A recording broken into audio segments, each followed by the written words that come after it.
Magandang gabi po Luzon, Visayas at Mindanao.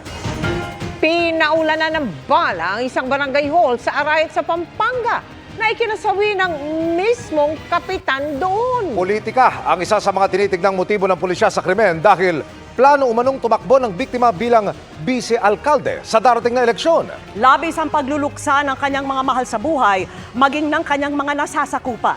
At nakatutok si June Veneracion. Pasado alas 8 kagabi nang makuna ng CCTV ang paghinto ng sasakyang ito sa tapat ng barangay hall ng Lakyus sa Arayat, Pampanga. Unang bumaba ang sakay sa likod na nagpaulan ng bala ng baril.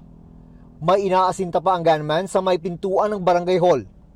Sunod na bumaba ang kanyang kasamahan na nagpaputok sa ere.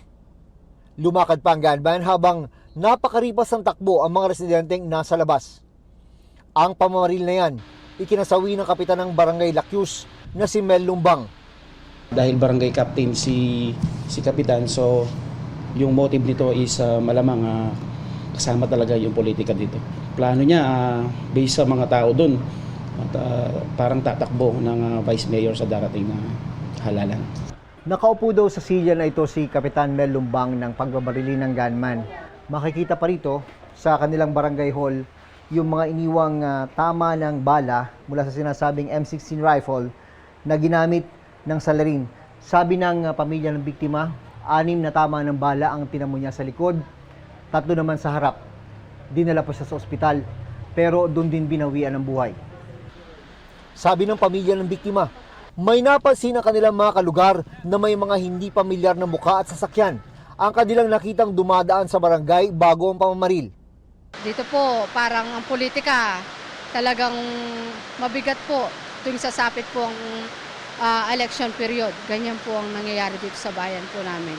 Hindi lang ako, anak, tsaka mami ko na nagdadalamhati ngayon, kundi buong barangay.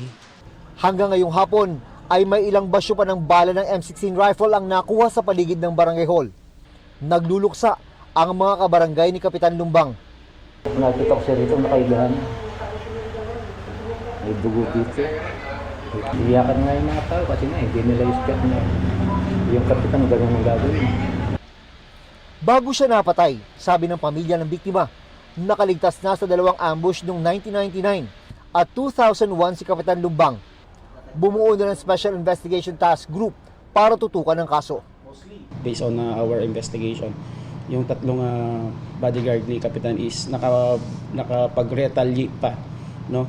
Malamang sabi nga dun sa area is parang tinamaan pa yung gunman. Para sa GMA Integrated News, June Veneracion, nakatutok 24 oras.